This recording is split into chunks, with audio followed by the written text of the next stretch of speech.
بسم اللہ الرحمن الرحیم الحمد للہ رب العالمین والصلاة والسلام علی اشرف الانبیاء والمرسلین۔ الحمد للہ مشکوٰۃ المصابیح کے اسباق کا سلسلہ جاری و ساری ہے، اور آج عام جو ہے وہ گناہ کبیرہ اور نفاق کی علامتوں کے بارے میں سبق کا آغاز کریں گے انشاءاللہ تعالی۔ تو کبائر یہ کبیرتن کی جمع ہے، اور کبائر گناہ کبیرہ کو کہا جاتا ہے، یعنی بڑے گناہوں کو، جیسے شرک، کفر، اسی طرح بڑی جو ہے وہ زنا، یہ بھی گناہ کبیرہ کہلاتے ہیں۔ اور نفاق یعنی منافقت ظاہر میں ایک ہو اور در حقیقت میں کچھ اور ہو، جیسے جھوٹ بولنا، یہ بھی نفاق کی علامت ہے، کیونکہ جھوٹ میں کیا ہوتا ہے، حقیقت ایک ہوتی ہے اور بولا کچھ اور جاتا ہے، حقیقت کو چھپایا جاتا ہے۔ چلیں انشاءاللہ تعالیٰ پڑھیں گے تو مزید تفہیم ہو جائے گی۔ باب الکبائر و علامات النفاق، گناہ کبیرہ اور نفاق کی علامتوں کا باب۔ پہلی فصل، ان عبد اللہ بن مسعود رضی اللہ تعالی عنہ قال قال رجل یا رسول اللہ ای الذنب اکبر عند اللہ۔ حضرت عبداللہ بن مسعود رضی اللہ تعالیٰ عنہ سے روایت ہے، وہ کہتے ہیں کہ ایک شخص نے عرض کی، یا رسول اللہ، کون سا گناہ اللہ کے نزدیک بڑا ہے، سب سے بڑا ہے؟ اکبر، یہ باب اس میں تفضیل کا صیغہ ہے، اکبر سب سے بڑا۔ تو حضور صلی اللہ علیہ وسلم نے ارشاد فرمایا، ان تدعو اللہ ندا وهو خالقک، کہ تو اللہ کے لیے برابر کو پکارے، تدعو پکارے اللہ کے لیے، ندن برابر، شریک، یعنی اللہ تعالیٰ کے ساتھ شرک کر لے، اللہ تعالیٰ کے ساتھ کسی اور کی بھی عبادت کر لے، حالانکہ وہ تمہارا خالق ہے۔ وہ کون؟ اللہ تعالیٰ۔ پھر اس شخص نے عرض کی، ثم عین، اس کے بعد کون سا گناہ سب سے بڑا ہے؟ تو حضور نے ارشاد فرمایا، ان تقتل ولدک خشیت ان یطعموا معک۔ پھر حضور نے فرمایا کہ اس کے بعد، یعنی شرک کے بعد سب سے بڑا گناہ یہ ہے کہ تو اپنی اولاد کو مار دے اس خوف سے کہ وہ تمہارے ساتھ کھائے گا۔ بسا اوقات کیا ہوتا ہے کہ بچے پیدا کرنے کی صلاحیتیں ہوتی ہیں عورتوں میں، مرد میں، لیکن وہ کہتے ہیں کہ بھائی گھر کیسے چلے گا، بچے زیادہ ہوں گے تو پھر خرچہ زیادہ ہوگا، کیسے کام چلے گا؟ تو اس کے بارے میں اللہ تعالیٰ کے رسول صلی اللہ علیہ وسلم نے فرمایا کہ یہ کرنا گناہ کبیرہ ہے، بچے کو قتل کرنا، یعنی بچہ پیٹ میں آ گیا ہے اس کو گرا دینا۔ یا بعض علماء اکرام نے تو یہ بھی فرمایا ہے کہ جیسے عورت کی رگ ہوتی ہے نا، جس رگ کے ذریعے سے وہ بچہ، یعنی مرد کا نطفہ جس رگ کے ذریعے جاتا ہے پھر وہ بچہ پیدا ہوتا ہے، تو بعض لوگ کیا کرتے ہیں، آپریشن کے ذریعے وہ رگ بلاک کرا دیتے ہیں، پھر بچہ پیدا نہیں ہوتا۔ تو یہ بھی نہیں کرانا چاہیے۔ ہاں اگر جان کا خوف ہو یا کوئی اور چیز ہو، پھر بچے کو جو ہے وہ اس میں اجازت دیتے ہیں علماء کرام۔ ٹھیک ہو گیا؟ اس کے بعد اس شخص نے عرض کی، قال ثم عین، اس کے بعد کون سا گناہ سب سے بڑا ہے؟ تو اللہ تعالیٰ کے رسول صلی اللہ علیہ وسلم نے فرمایا، ان تزانی حلیلت جارک، کہ تو اپنے پڑوسی کی بیوی سے زنا کرے، اپنے پڑوسی کی بیوی سے زنا کرے، یہ اس کے بعد سب سے بڑا گناہ ہے۔ جیسے یہ حضور صلی اللہ علیہ وسلم نے اس شخص کو جو ہے وہ ان سوالوں کے جوابات دیے، تو اللہ تعالیٰ نے حضور کی تصدیق میں قرآن کریم نازل فرما دیا۔ فَأَنزَلَ اللَّهُ تعالیٰ، تصدیق کہا تو اللہ تبارک و تعالیٰ نے ان تینوں باتوں کی تصدیق نازل فرما دی کہ وَالَّذِينَ لَا يَدْعُونَ مَعَ اللَّهِ إِلَٰهًا آخَرَ وَلَا يَقْتُلُونَ النَّفْسَ الَّتِي حَرَّمَ اللَّهُ إِلَّا بِالْحَقِّ وَلَا يَزْنُونَ، اور وہ لوگ جو اللہ کے ساتھ کسی اور کو معبود نہیں بناتے، یدعون مع اللہ، جو اللہ کے علاوہ کسی اور کی عبادت نہیں کرتے، اور نہ ہی کسی جان کو قتل کرتے ہیں جس کو اللہ تبارک و تعالیٰ نے حرام کیا، الا بالحق، مگر حق کے ساتھ، ولا یزنون، اور نہ ہی زنا کرتے ہیں۔ الآیہ، یہ آیت ہے۔ ٹھیک ہو گیا؟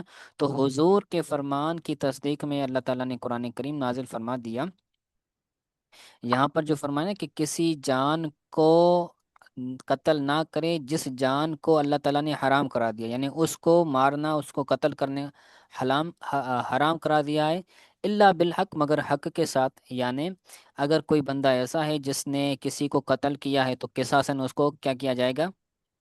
قتل کیا جائے گا۔ اسی طرح جو ہے وہ کسی کو جو ہے وہ جنگ کے دوران کافر کو جو ہے وہ قتل کیا جاتا ہے، تو اب یہ بالحق کے اندر آ جائے گا، اس کو قتل کیا جا رہا ہے، اس کو مارا جا رہا ہے حق کی وجہ سے، تو وہ اس میں جو ہے وہ نہیں آئے گا کہ جان کو قتل کرنا ہے۔ ٹھیک، حلیلتا کا کیا معنی تھا جی؟ کس کا؟ حلیلت کا مطلب ہے زوجہ، بیوی۔ حضرت جی صحیح۔ جارکہ اپنے پڑوسی کی بیوی سے زنا کرے۔ جی جی اس کے بعد حدیث پاک کی ان عبداللہ بن عمر قال قال رسول اللہ صلی اللہ علیہ وسلم الکبائر الاشراک باللہ وعقوق الوالدین وقتل النفس والیمین الغموس۔ اس کا ترجمہ کریں محترم ملک صاحب۔ جی جی۔ الکبائر اشراک باللہ ہے، شرک کبیرہ گناہوں میں سے ہے، اللہ کے ساتھ شرک کبیرہ گناہوں میں سے ہے۔ وقوق الوالدین، اور والدین کے حقوق، یہ بھی بڑے گناہوں میں آ گیا۔ حقوق مطلب؟ وقتل النفس ہے جی، حقوق مطلب حق، حقوق، حق، وہ جیسے والدین کے ہاں حقوق کے ہوتے ساتھ ہوتا ہے، یہ عقود عین کے ساتھ ہے۔ ہیں جی، حقوق، جی، اس کا یہ اس کا مطلب ساری بتا دیں۔ نافرمانی، والدین کی نہ نافرمانی فرما، کرنا، یہ بھی گناہ کبیرہ ہے۔ جی صحیح ہے۔ وقتل النفس، اور کسی نفس کو قتل کرنا، والیمین الغموسی، یمین جی، قسم اور غموس کا یمین الغموس یعنی جھوٹی قسم ہے۔ جھوٹی قسم۔ ٹھیک ہو گیا؟ جی صحیح کیا، ماشاء اللہ۔ رواہ البخاری، اس کا کیا ترجمہ ہے؟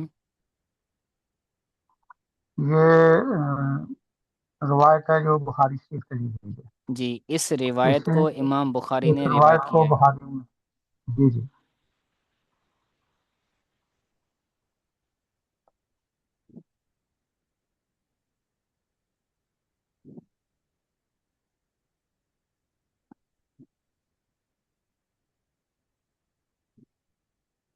ٹھیک ہے، اس کے بعد وفی روایت جی جی انس، حضرت انس رضی اللہ تعالیٰ عنہ کی روایت میں ہے کہ شہادت الزور بدل الیمین الغموس، جھوٹی قسم کی جگہ پر شہادت الزور یعنی جھوٹی گواہی ہے۔ ٹھیک ہے، پہلی حدیث میں تھی نا یمین الغموس، تو وہی جی جی روایت ہے، حضرت انس سے روایت ہے، اور اس میں شہادت الزور کے الفاظ ہے یمین الغموس کی جگہ پر، یعنی یمین الغموس نہیں ہے، شہادت الزور کے الفاظ ہیں۔ ٹھیک ہو گیا؟ متفقن علیہ اس وہ کا بھی روایت، متفقن علیہ جی۔ شہادت الظہور سے کیا مطلب؟ ظہور، شہادت الزور کا شہادت مطلب ہے گواہی ہو گیا، جھوٹی جھوٹی جو ہے وہ جھوٹی، جھوٹی گواہی، شہادت۔ گواہی، جی جھوٹی گواہی۔ ٹھیک ہو گیا؟ آگے ہے دوسری حدیث پاک کی ان ابی ہریرہ رضی اللہ تعالیٰ عنہ قال قال رسول اللہ صلی اللہ علیہ وسلم اجتنبوا السبع الموبقات، سرکار علیہ الصلوۃ والسلام نے فرمایا کہ 7 ہلاک کرنے والے گناہوں سے بچو۔ پھر صحابہ نے عرض کیا قالو یا رسول اللہ وما ہن، یا رسول اللہ وہ 7 بڑے گناہ کون سے ہیں؟ تو رسول اللہ صلی اللہ علیہ وسلم نے فرمایا الشرک باللہ، اللہ کے ساتھ شرک کرنا، والسحر جادو کرنا، وقتل النفس التي حرم اللہ الا بالحق، اور اس جان کو قتل کرنا جس جان کو اللہ تعالیٰ نے قتل کرنا حرام قرار دیا ہے، الا بالحق، مگر حق کے ساتھ، کہ اگر وہ حق کی میں نے وضاحت کر دی نا کہ اگر اس پر قصاص آ رہا ہے یا جنگ کے میدان میں کافر کو قتل کیا جا رہا ہے تو وہ حق کے ساتھ آ گیا۔ ٹھیک ہے جی، تو یہ ٹوٹل 3 گناہ ہو گئے۔ اس کے بعد ہے وہ عقل ربا، سود کھانا، و اکل مال الیتیم، اور یتیم کے مال کو کھانا یہ بھی گناہ کبیرہ میں سے ہے۔ و تولو یوم ضعف، اور جنگ کے دن منہ پھیر کر بھاگنا یہ بھی گناہ کبیرہ ہے۔ وقذف المحصنات المؤمنات الغافلات، اور بے خبر پاک دامن مومن عورتوں پر جھوٹی تہمت لگانا، زنا کی تہمت لگانا، بے خبر، غافلات مطلب بے خبر، مومنہ پاک دامن عورتوں پر زنا کی تہمت لگانا یہ بھی کیا ہے؟ کبیرہ گناہ۔ کبیرہ گناہ کبیرہ ہے، ٹھیک ہے، بڑا گناہ ہے۔ اس کے بعد ہے وہ عن ہو، اور انہی سے روایتیں، کن سے روایتیں؟ جو پچھلی حدیث کے راوی ہیں حضرت ابو ہریرہ، تو اسی حدیث کے اسی حدیث کے وہی راوی ہیں جو آگے حدیث آ رہی ہے، کہ وہ فرماتے ہیں کہ قال رسول اللہ صلی اللہ علیہ وسلم لا یزن الزانی حین یزنی وهو مؤمن ولا یسرق السارق حین یسرق وهو مؤمن ولا یشرب الخمر حین یشرب وهو مؤمن۔ ٹھیک ہے، رسول اللہ صلی اللہ علیہ وسلم نے فرمایا کہ کوئی زانی زنا نہیں کرتا اس حال میں کہ وہ زنا کرے اور وہ مومن ہو۔ کوئی زانی زنا نہیں کرتا اس حال میں کہ وہ زنا کرتا ہے اور وہ مومن ہو، یعنی ایک بندہ ہے وہ مومن ہو اور مومن ہونے کی حالت میں وہ زنا کرے، ایسا نہیں ہو سکتا۔ جب وہ زنا کرے گا تو وہ مومن نہیں ہوگا۔ اس کا مطلب کیا ہے؟ وہ بھی آخر میں جو ہے وہ احادیث آتی ہیں کہ وہ کامل مومن نہیں ہوتا۔ اس کا یہ مطلب نہیں کہ کوئی بندہ زنا کرتا ہے تو وہ کافر ہو جائے گا، مومن نہیں رہے گا۔ گناہ کبیرہ کرنے کی وجہ سے وہ بندہ کافر نہیں ہوتا، ٹھیک ہے۔ تو لیکن آگے الفاظ آ رہے ہیں روایتوں کے کہ اس کے ایمان کا جو نور ہے وہ چلا جاتا ہے، یا جو ہے وہ اس کا جو ایمان ہوتا ہے وہ کامل نہیں ہوتا، تبھی وہ زنا کرتا ہے، ٹھیک ہے۔ کوئی زانی زنا نہیں کرتا اس حال میں کہ وہ مومن ہو۔ ولا یسرق السارق حین یسرق، غلط لکھا ہے، یہ حین یسرق ہونا چاہیے، ٹھیک ہے۔ حین کے بعد کاف ضمیر آتا ہے غالباً، کہ زبر ہوتی ہے، جی وہ سر۔ مومن، کہ چور چوری نہیں کرتا اس حال میں کہ وہ چوری کرے اور وہ مومن ہو۔ ولا یشرب الخمر حین یشرب، اور شراب پینے والا شراب نہیں پیتا جب وہ شراب پیتا ہے کہ وہ مومن ہو۔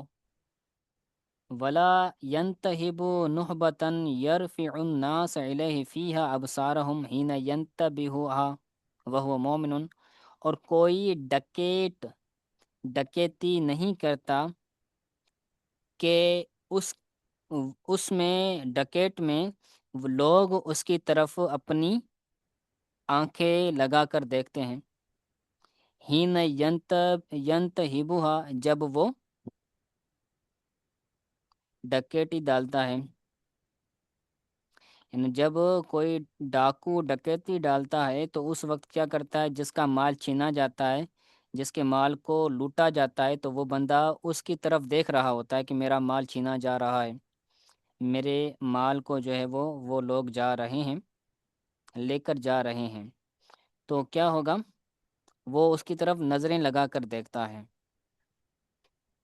تو جب وہ ڈکیتی ڈالتا ہے تو ڈکیتی ڈالنے کے وقت وہ مومن نہیں ہوتا۔ ولا یغل احدکم حین یغل وهو مومن، اور وہ خیانت نہیں کرتا تم میں سے کوئی، اور تم میں سے کوئی خیانت نہیں کرتا لیکن جب وہ خیانت کرتا ہے اس حال میں کہ وہ مومن ہو۔ وَإِيَّاكُمْ، سرکار نے فرمایا تم اپنے آپ کو اس سے بچاؤ، تم اپنے آپ کو اس سے بچاؤ، ٹھیک ہے۔ یعنی یہ جتنے بھی گناہ ہیں، ان گناہوں کو کرنے کے وقت جب بندہ یہ گناہ کرتا ہے تو وہ مومن نہیں رہتا، یعنی کامل مومن نہیں رہتا، یا اس کے ایمان کا جو نور ہوتا ہے وہ چلا جاتا ہے، ٹھیک ہے۔ یہ جو ہین کے بعد جی فعل مرفوع لگایا ہوا ہے نا، ہین کے بعد ہین ینتہبو، اسی طرح ہین یا گلو، تو یہ درست ہے۔ وہ حتیٰ کے بعد جو ہوتا ہے نا وہ عن پوشیدہ ہوتا ہے، ہین کے بعد نہیں، یہ حدیث کے الفاظ صحیح لکھے ٹھیک ہوئے، ٹھیک ہو گیا؟ ٹھیک ہے۔ سمجھ آ گئی یہ حدیث پاک؟ جی سر۔ چلیں آگے چلتے ہیں۔ وفی روایت ابن عباس، حضرت ابن عباس کی روایت میں کہ ولا یقتل حین یقتل وهو مومن، کہ کوئی بندہ کسی کا قتل نہیں کرتا لیکن جب وہ قتل کرتا ہے کہ وہ مومن ہو، یعنی قتل کرنے کے وقت وہ مومن نہیں رہتا۔ حضرت اکرمہ نے فرمایا قال اکرمۃ قلت لابن عباس کیف ينزع الایمان منه قال هكذا وشبهك بین اصابعه ثم اخرجها فان تاب عاد الیہ هكذا وشبك بین اصابعه۔ حضرت اکرمہ نے حضرت حضرت اکرمہ کہتے ہیں کہ قلت لابن عباس، میں نے حضرت ابن عباس یعنی حضرت عبداللہ ابن عباس کو میں نے عرض کی کہ کیف ینزع ایمان منہ، کہ جب بندہ یہ گناہ کرتا ہے تو اس سے ایمان کیسے نکل جاتا ہے، کیف ینزع ایمان منہ، اس بندے سے ایمان کیسے نکل جاتا ہے جب وہ یہ برے کام کرتا ہے۔ تو حضرت ابن عباس نے کیا فرمایا، قال ہاکذا، کہ اس طرح۔ پھر آپ نے کیا کیا، تشبیک کی، شبک، تشبیک کہتے ہیں ہاتھوں کو، ایک ہاتھ کی انگلیوں کو دوسرے ہاتھ کی انگلیوں میں ڈال دینا، ٹھیک ہے، انگلیوں کو انگلیوں میں ڈال دینا، اس کو تشبیک کہتے ہیں۔ شبک بین اصابعہ ثم اخرجا، حضرت ابن عباس نے اپنے انگلیوں کے درمیان تشبیک کی، یعنی اپنے ہاتھوں کی انگلیوں کو آپس میں جو ہے وہ مکس کر دیا۔ پھر آپ نے ثم اخرجا، پھر آپ نے ان انگلیوں کو کیا کیا، نکالا۔ تو جیسے ہاتھوں کو دونوں کو جدا کر دیا تو یہ تشبیہ دی کہ جب بندہ مومن ہوتا ہے تو اس کا ایمان جو ہے وہ ایسے نکل جاتا ہے جب وہ گناہ کرتا ہے، ٹھیک ہے، ایسے نکل جاتا ہے، ہاتھوں کو دور کریں گے تو ایسے کہا کہ ایسے نکل جاتا ہے۔ پھر انہوں نے فرمایا فَإِن تَابَ عَادَ إِلَيْهِ، پھر جب وہ توبہ کرتا ہے گناہوں سے تو ہاکدہ، پھر ایسا ہوتا ہے۔ پھر بھی آپ نے کیا کی، تشبیہ کی، بین اصابعہ، اپنے انگلیوں کے درمیان۔ پھر آپ نے ہاتھ جدا تھے تو دونوں ہاتھوں کی انگلیوں کو آپس میں ملا دیا جیسے جو ہے وہ پہلے تشبیہ کی تھی، تو پھر یعنی وہ اس کے اندر ایمان ویسے ہی لوٹ آتا ہے جیسے میرے ہاتھ کی انگلیاں دوسرے ہاتھ کے اندر لوٹ آئی ہیں، ٹھیک ہے۔ قال ابو عبداللہ لا یکون ھذا مؤمنا تماما، ابو عبداللہ نے فرمایا، ابو عبداللہ کون ہے، ابو عبداللہ امام بخاری کی کنیت ہے، کہ لا یکون ھذا مؤمنا تاما، کہ ایسا بندہ کامل مومن نہیں ہوتا، جو کہ میں نے پہلے عرض کیا آپ کو کہ اگر گناہ کرے گا تو گناہ کرنے کی وجہ سے اس کا جو ایمان کامل تھا وہ کامل ایمان نہیں رہے گا۔ ولا یکون لہو نور الایمان، اور نہ ہی اس کے لیے کامل ایمان کا نور ہوگا، ولا یکن لہو نور الایمان، اور نہ ہی اس کے لیے ایمان کا نور ہوگا۔ تو صاحب کتاب جو ہے مشکات المصابیح وہ فرماتے ہیں ھذا لفظ البخاری، یہ امام بخاری کے لفظ ہیں، کون سے، لا یکون ھذا مؤمنا تماما ولا یکن لہو نور الایمان، تو یہ جو الفاظ ہیں یہ امام بخاری کے جو ہے وہ الفاظ ہیں، صحیح ہو گیا۔ اس کے بعد آگے والی حدیث پاک ہے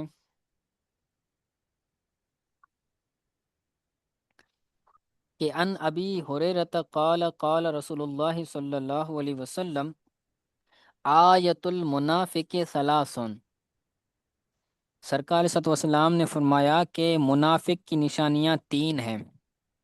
زاد مسلم، امام مسلم نے الفاظ یہ زیادہ کیے ہیں، وہ انسام و صلی و زعیم انہ مسلم، اگرچہ وہ روزہ رکھے، اگرچہ وہ نماز پڑھے، اگرچہ وہ خود کو مومن مسلمان سمجھے۔ یہ جو الفاظ ہیں نا، یہ جو میں نے ہائی لائٹ کیا، یہ الفاظ صرف امام مسلم نے نقل کی ہے اپنی صحیح مسلم شریف میں، ٹھیک ہے۔ ثم اتفقا، پھر وہ دونوں متفق ہیں، کون دونوں متفق ہیں، امام بخاری اور امام مسلم دونوں، آگے والے جو الفاظ آ رہے ہیں ان الفاظ پر دونوں کیا ہیں، متفق ہیں۔ وہ الفاظ کون سے، وہ الفاظ یہ ہیں، اذا حدث کذب، جب وہ بات کرے تو جھوٹ بولے، وَإِذَا وَعَدَ أَخْلَفَ، جب وعدہ کرے تو وعدہ خلافی کرے، وَإِذَا اؤْتُمِنَ خان، جب اس کے پاس امانت رکھائی جائے رکھی جائے تو خان، اس میں خیانت کرے۔ تو یہ منافق کی جو ہے وہ نشانیاں ہیں، جھوٹ نہیں بولنا، وعدہ خلافی نہیں کرنی، اور نہ ہی اگر کوئی بندہ امانت رکھواتا ہے آپ کے پاس تو اس کی آپ نے امانت میں خیانت بھی نہیں کرنی۔ ٹھیک ہو گیا؟ جی تو اس کی کیا مطلب ہے، جب یہ اگر کوئی بندہ جھوٹ بولتا ہے تو کیا وہ منافق ہو جائے گا؟ منافق کیسے نہیں، یعنی لکھا ہے؟ وہ جی، اس کو منافق، گناہ ملے گا پہلی تو کیسے؟ منافق نہیں۔ وہ منافق اعتقادی نہیں ہوگا، منافق عملی عملی ہوگا، ہو جائے۔ عملی، کہ جس طرح وہ منافق عملی، اعتقادی کیا ہوتے ہیں، جھوٹ بولتے ہیں، تو یہ بھی بندہ ان کے عمل کی طرح عمل کرنے والا ہے، تو گویا کہ یہ منافق عملی ہوا۔ ٹھیک ہو گیا؟ لیکن یہ مسلمان ہے۔ جی، یہ ہمارے مسلمانوں میں کثیر طور پر نشانیاں پائی جاتی ہیں، وعدہ خلافی کرتے ہیں، زبان کسی کو دی ہوئی ہوتی ہیں پھر اس زبان سے مکر جاتے ہیں، یا جھوٹ بولتے ہیں تو پھر جھوٹ میں جو ہے وہ حقیقت چھپا دیتے ہیں، جھوٹ بول دیتے ہیں، چھوٹی چھوٹی باتوں پر جھوٹ بول دیتے ہیں۔ اللہ تعالیٰ اپنی پناہ میں رکھے۔ ہاں اس کے بعد حدیث پاک ہے، وعن عبداللہ بن عمر، حضرت عبداللہ بن عمر سے روایت ہے کہ قال رسول اللہ صلی اللہ علیہ وسلم، اربع من کن فیہ کان منافقا خالصا، کہ چار چیزیں، یہ چار باتیں جس میں ہو وہ خالص پکا منافق ہے۔ سرکار نے فرمایا یہ چار چیزیں جس بندے میں ہوں تو وہ پکا خالص منافق ہے۔ من کان فیہ خصلۃ منہن کانت فیہ خصلۃ من النفاق، تو اور جس میں ان چار میں سے کوئی ایک خصلت ہو، من کانت فیہ خصلۃ منہن، ان چار چیزوں میں سے کوئی ایک خصلت اگر اس میں ہو تو اس میں نفاق کی خصلتوں میں سے ایک خصلت ہوگی۔ ٹھیک ہے؟ جی حتیٰ یدعہا، یہاں تک کہ وہ کیا کرے، اس کو چھوڑ دیں۔ اذا اوتمن، اب وہ چار چیزیں کون سی ہیں، وہ چار چیزیں یہ ہیں، وہ اذا اوتمن خان، جب اس کے پاس امانت رکھائی جائے تو خیانت کرے، وَإِذَا حَدَّثَ كَذَبَ، جب وہ بات کرے تو جھوٹ بولے، وَإِذَا عَاهَدَ غَدَرَ، جب وہ معاہدہ کرے، کوئی عہد کرے، کوئی وعدہ کرے تو غدر، دھوکہ دیں، وَإِذَا خَاصَمَ فَجَرَ، جب وہ جھگڑا کرے تو گالی بکے۔ ٹھیک ہے؟ تو یہ بھی منافق کی نشانیاں ہیں، ان سے بھی بچنا ہے۔ تو کوئی بندہ یہاں پر یہ کہہ سکتا ہے کہ پہلی روایت میں تین چیزیں تھیں، یہاں پر جو ہے وہ چار چیزیں بیان کی گئی ہیں، تو یہ تو احادیث کا آپس میں کیا ہے، تعارض ہے۔ پہلی حدیث میں تین تھی، اس حدیث میں چار ہیں، تو یہ تو احادیث کا آپس میں تعارض ہے۔ تو اس کو جواب ہم یہ دیں گے کہ یہاں پر احادیث کا تعارض نہیں ہے، ایک ہی چیز کی کثیر علامات ہوتی ہیں۔ ایسا نہیں کہ پہلی حدیث میں جو تین منافق کی نشانیاں بیان کی گئی ہیں تو وہ منافق کی تین ہی نشانیاں ہیں، ایسی نہیں ہیں، اس کے علاوہ بھی منافق کی کئی نشانیاں ہیں، تو ان میں سے چار اس حدیث میں بیان کی گئی ہیں اور تین اس میں بیان کی گئی ہیں۔ تو منافق کی ویسے کئی نشانیاں، ان میں سے چند یعنی تین یا چار جو ہے وہ احادیث میں بیان کی گئی ہے یہاں پر، تو لہٰذا کوئی سر دونوں اعتراض حدیثوں یہاں میں پر لازم نہیں آئے گا۔ جی سر دونوں حدیثوں میں صرف چار نشانیاں بیان کی گئی، کیونکہ پچھلی میں تین اور اس میں تین، ایک ہی ہے، صرف ایک پیادے پیدا جی خاصا جی، فجر، یعنی دونوں کو آپس میں ملائیں گے نہیں، سات نہیں ہے ٹوٹل، ایک بڑی ہے، یعنی چار ہے۔ وہ ہے وَإِذَا خَاصَمَ فَجَرَ۔ جی، تو ہم کیا ٹھیک ہے، کہیں گے کہ منافق کی صرف یہی نشانیاں نہیں ہیں بلکہ اس کے علاوہ دیگر بھی ہیں۔ صحیح ہو گیا؟ اور بھی اگر حدیثیں ملتی ہیں تو صحیح۔ جی جی ٹھیک ہے سر۔ جی جی بالکل۔ آگے آخری روایت ہے اس فصل کی، فرماتی ہے وعن ابن عمر قال قال رسول اللہ صلی اللہ علیہ وسلم مثل المنافق کشات، منافق کی نشانی اس بکری کی طرح ہے، مثل المنافق کشات العائرۃ بین الغنمین تعیر الی هذه مرتن و الی هذه مرتن۔ سبحان اللہ، قربان حضور کے فرمان پر۔ سرکار فرماتے ہیں کہ منافق کی مثال اس بکری کی طرح ہے جو دو بکروں کے درمیان چکر لگاتی ہے۔ عائرتن کا مطلب کیا ہے؟ چکر لگانے والی۔ منافق کی مثال اس بکری کی طرح ہے جو دو بکروں کے درمیان، دو مذکر بکروں کے درمیان چکر لگاتی، تعیر الی ھذا مرتن، ایک مرتبہ جو ہے وہ اس بکرے کے پاس آتی ہے، وہ الی ھذا مرتن، ایک مرتبہ جو ہے وہ دوسرے بکرے کی طرف جاتی ہے، یعنی وہ لذت حاصل کرنے کے لیے اور اس سے جو ہے وہ فائدہ حاصل کرنے کے لیے کبھی اس کے پاس کبھی اس کے پاس۔ منافق بھی یہی ہوتا ہے نا، کبھی اس کے پاس کبھی اس کے ساتھ، دیکھے گا کہ اس میں مجھے فائدہ ہے تو پھر اس کے پاس چلا جائے گا، پھر دیکھے گا کہ میرے پاس میرے لیے وہاں فائدہ ہے تو پھر وہاں چلا جائے گا، پھر اپنی بولی جو ہے وہ بدل دے گا۔ تو جیسے بکری دو بکروں کے درمیان مزہ اور جو ہے وہ سرور لذت حاصل کرنے کے لیے ادھر ادھر بھاگتی ہے، تو اسی طرح وہ بھی لذت اور سرور حاصل کرنے کے لیے ادھر ادھر بھاگتا ہے۔ سمجھ تم؟ جی جی۔ چلیں، آج کے لیے یہ اتنا سبق کافی ہے، اس کو آپ یاد کیجیے گا، کوئی بات سمجھ نہیں آئی تو پوچھ لیں۔